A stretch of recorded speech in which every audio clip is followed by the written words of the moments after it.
नमस्कार दोस्तों। मार्च के महीने की बहुत बहुत शुभकामनाएं। फरवरी ने जाते जाते बाजार में बहुत ज्यादा हलचल दे दी और बहुत सारे लोगों को नुकसान देखने को मिला। डेफिनेटली आप अगर मेरे चैनल को फॉलो कर रहे हैं तो आपको नुकसान कहीं ना कहीं कम ही हुआ होगा, ज्यादा नहीं हुआ होगा, क्योंकि हमने पहले ही कह दिया था कि फरवरी जाते जाते परेशान करता हुआ नजर आएगा। फरवरी के आखिरी 2 दिन बाजार में बहुत ज्यादा उठापटक देते हुए नजर आएंगे और सभी को संभल कर चलना है। एंड डेफिनेटली आपने मेरी बात को फॉलो किया होगा और आपने थोड़ी समझदारी तो जरूर दिखाई होगी। अब बात करते हैं मार्च के इस महीने के पहले सप्ताह की, और पहले सप्ताह में भी शुरुआती दिनों की, क्योंकि शुरुआत बहुत ज्यादा महत्वपूर्ण होती है और खासकर तब जब पिछला सप्ताह बहुत ज्यादा झटके देखे गया है।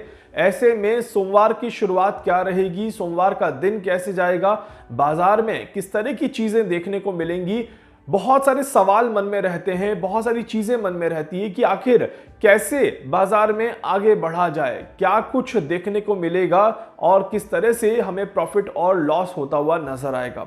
मैं रोहन शर्मा मार्केट एस्ट्रोलॉजी के इस चैनल पर सारी जानकारी देने की कोशिश करूंगा और पूरा प्रयास करूंगा कि एक अच्छा नॉलेज आपके साथ शेयर कर पाऊं। मैं जो भी जानकारी यहां पर देने वाला हूं, ये सारी जानकारी वैदिक एस्ट्रोलॉजी के ऊपर आधारित है।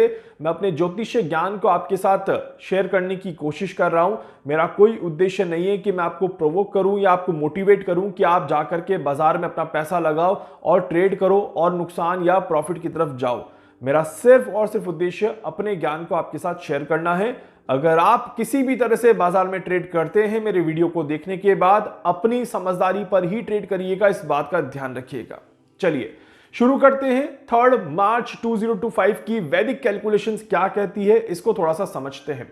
देखिए यहां पर अगर 3 तारीख की इक्वेशन को ध्यान से देखें, मैंने कैलकुलेशन क्योंकि किया है तो बहुत अच्छे से पता चल रहा है कि ये फाल्गुन मास में चौथा दिन रहेगा लूनर डेज को जब हम कैलकुलेट करते हैं। और यहां पर क्योंकि ये एक सोमवार की शुरुआत रहती है, वॉलेटाइल मार्केट आप एक्सपेक्ट कर सकते हैं। साथ ही साथ मार्केट में जो है सेकेंड हाफ में थोड़ा सा फेवरेबल इक्वेशंस देखने को मिल सकती हैं। इस तरह की योग यहां पर बनते हैं। मार्केट में डिप भी देखने को मिलेगा, मार्केट में रिकवरी भी देखने को मिलेगी। इसीलिए मंडे का दिन एक बहुत ज्यादा सिक्योरली जाने का दिन है, ना कि रिस्क लेने का दिन है। इस बात का विशेष तौर पर ध्यान रखिएगा। साथ ही साथ मार्केट इन्फ्लुएंस रहेगा फार्मा से, आईटी से और बैंकिंग स्टॉक से। इस वजह से यहां पर क्या करना है ये मैं आपको थोड़ा सा आगे बताता हूं, बट इन 3 इंडस्ट्रीज या इन 3 सेक्टर्स पर अपनी आंखें जमा करके रखिएगा, यह आपके लिए बहुत बहुत अच्छा रहेगा।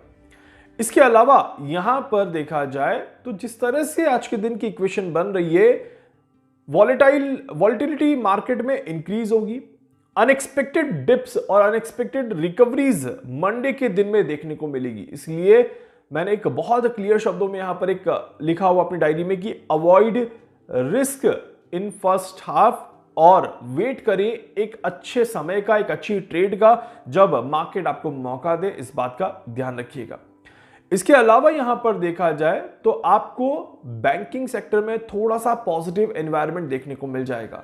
फाइनेंशियल सर्विसेज में आपको पॉजिटिव एनवायरनमेंट देखने को मिल जाएगा और आपका जो मेन फोकस होना चाहिए वो लार्ज कैप स्टॉक पर होना चाहिए। इस बात का ध्यान रखिएगा ताकि आपको किसी भी तरह का नुकसान ना देखने को मिले।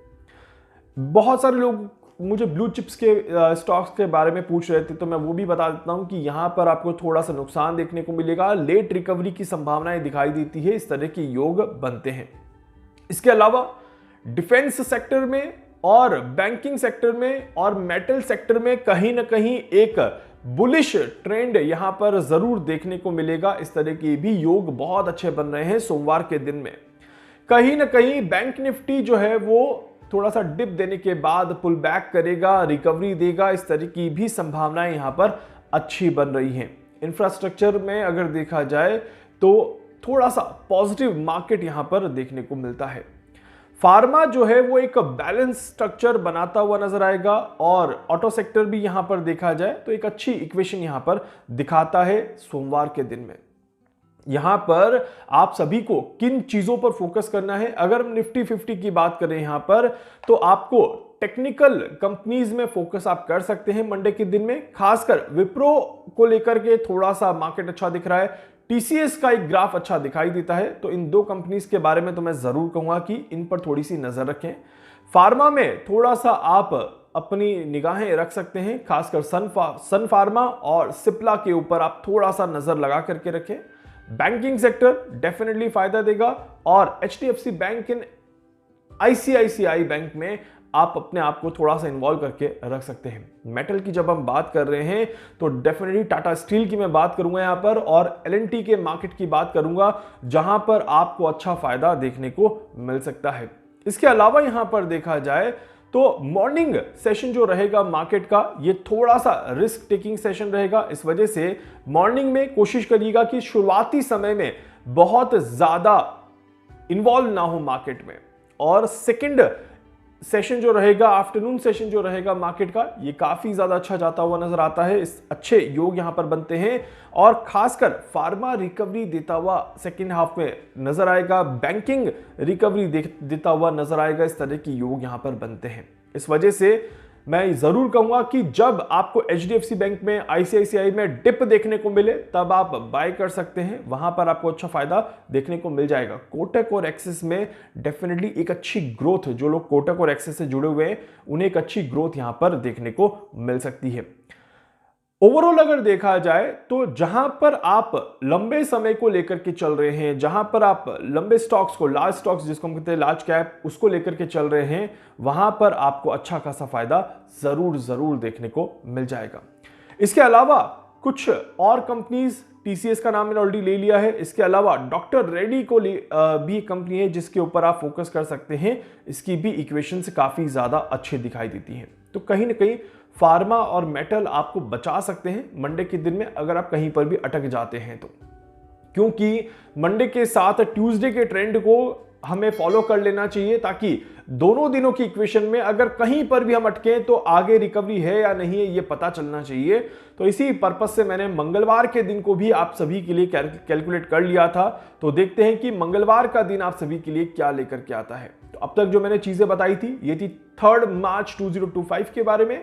आज यहां पर अब जो मैं बता रहा हूं ये मैं बता रहा हूं आपको 4 मार्च 2025 के बारे में, मंगलवार के इस दिन के बारे में क्या रहता है, पंचांग, वैदिक पंचांग किस तरह से यहां पर काम करता हुआ नजर आता है।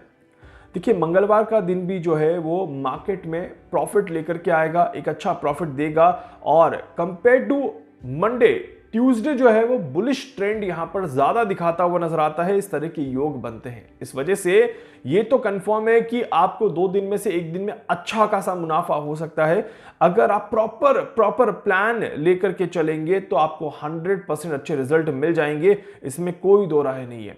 आपको करना क्या है, एक प्रॉपर स्ट्रैटेजी को बनाना है, और प्रॉपर स्ट्रैटेजी बना करके, एक अच्छी स्ट्रैटेजी को फॉलो करके आपको आगे बढ़ना है, ताकि मार्केट आपको फायदा दे, किसी तरह का नुकसान आपको ना देखने को मिले। अगर हम बात करें कि मॉर्निंग सेशन ट्यूसडे का क्या रहेगा, तो ट्यूसडे के मॉर्निंग सेशन में आप अच्छा खासा प्रॉफिट बुक कर सकते हैं, और एक अच्छा खासा बाइंग लेकर के आप सेल कर सकते हैं, और उसके बाद मार्केट में अपने आप को स्टेबल कर सकते हैं। इस तरह के योग बनते हैं, क्योंकि मार्केट जो रहेगा मंडे के बाद ट्यूसडे के दिन में मॉर्निंग में एक अच्छी ग्रोथ लेकर के चलेगा, एक अच्छी स्टेबिलिटी लेकर के चलेगा, और यहां पर आपको अच्छा खासा फायदा मंगलवार के दिन में देखने को मिलता है। मंगलवार बैंक निफ्टी की तरफ से भी इंट्राडे ट्रेडिंग अच्छी जाती है, और बैंक निफ्टी में इंट्राडे में अच्छा खासा रिटर्न कमाया जा सकता है। इस तरह के योग बनते हैं। मंगलवार को आपको किन कंपनीज पर, किन सेक्टर्स पर ज्यादा फोकस करना है। अगर हम बैंकिंग सेक्टर की बात करें तो आप सभी एचडीएफसी बैंक, आईसीआईसीआई बैंक और कोटक बैंक को लेकर के आगे बढ़ सकते हैं। 3 बैंक कहीं ना कहीं अच्छे दिखाई देते हैं। आईटी एक बुलिश मोमेंटम यहां पर क्रिएट करता हुआ नजर आएगा। इस वजह से मैं इन्फोसिस के बारे में, टीसीएस के बारे में और एचसीएल के बारे में कहूंगा कि इनके ऊपर आप फोकस करके चलें, यहां पर आपको फायदा मिल सकता है। एफएमसीजी जो पिछले समय से अच्छा खासा रिटर्न दे रहा था, मैंने बार बार कहा था एफएमसीजी को फोकस करके चलिएगा। इस सप्ताह में खासकर मंडे और ट्यूसडे में अगर देखा जाए तो एफएमसीजी एक डिफेंसिव ट्रेड पर यहां पर चलता हुआ नजर आएगा, जहां पर आपको नुकसान तो नहीं होगा, बट अगर मार्केट नीचे जाता हुआ दिख रहा है तो आप अपनी तैयारी रखिएगा बाई करने की। खासकर नेस्ले और ब्रिटेनिया पर आप थोड़ा सा फोकस करके चलिएगा, और मेटल में अगेन टाटा स्टील और एलएनटी आपको बेनिफिट्स दे सकती हैं। इस तरह के योग यहां पर बनते हैं। रिलायंस पर थोड़ा सा बैलेंस करके चलिएगा और ओएनजीसी पर भी थोड़ा सा दाव कम लगाइएगा क्योंकि यह समय आपके लिए अच्छा नहीं है। मंगलवार की स्ट्रैटेजी आपकी क्या होनी चाहिए? मंगलवार को देखिए, क्योंकि मंगलवार के दिन में भरणी नक्षत्र का एक इन्फ्लुएंस देखने को मिलेगा। शुरुआती समय जो रहेगा वो अवॉइड करने का समय है, खासकर मार्केट के ओपन होने ही के बाद ही 45 मिनट आप बिल्कुल ब्रेक लगा दीजिए, 45 मिनट छोड़ दीजिए मार्केट को, मार्केट के बिहेवियर को समझिए, उसके बाद ही आप आगे बढ़िएगा। इस बात का ध्यान रखिएगा और बहुत ज्यादा रिस्क लेने की जरूरत नहीं है, इस बात का भी ध्यान रखिएगा क्योंकि ये जो समय रहेगा ये मार्केट को थोड़ा सा अप डाउन करने की कोशिश जरूर करेगा। ये समय प्रॉफिट लेकर के अपने आप को फ्री करने का समय है। मंगलवार में द मोमेंट आपको प्रॉफिट मिल रहा है आप लेकर के अपने आप को दूर कर दीजिए। ज्यादा लंबे समय तक मार्केट में अपने आप को इन्वॉल्व मत करिएगा, इस बात का ध्यान रखिएगा ताकि आप सभी को नुकसान ना हो और एक अच्छे लेवल पे आप अपने आप को बैलेंस कर पाए। उम्मीद करता हूं कि ये 2 दिन में से एक दिन पिछले सप्ताह की रिकवरी भी आपकी हो जाएगी और एक अच्छा रिटर्न भी आप देखते हुए नजर आएंगे। आपको करना क्या है, बस थोड़ा सा पेशेंस रखना है, समझदारी रखनी है और उस तरफ फोकस करना है जहां पर मैंने आपको बताया है ताकि आपको नुकसान ना देखने को मिले। और पूरी उम्मीद करता हूं कि आप खुशी के साथ, एक अच्छे हैप्पी फेसेस के साथ अपने दिन को खत्म करते हुए नजर आएंगे। वीडियो को लाइक कर दीजिएगा, चैनल को सब्सक्राइब कर दीजिएगा, बेल आइकन पे जरूर से क्लिक करिएगा। कुछ भी पूछना चाहते हैं, जानना चाहते हैं, अपने बारे में कुछ भी समझना चाहते हैं, आप मुझसे संपर्क कर सकते हैं। मैं पूरी कोशिश करूंगा आप सभी की हर संभव मदद यहां पर कर सकूं। धन्यवाद।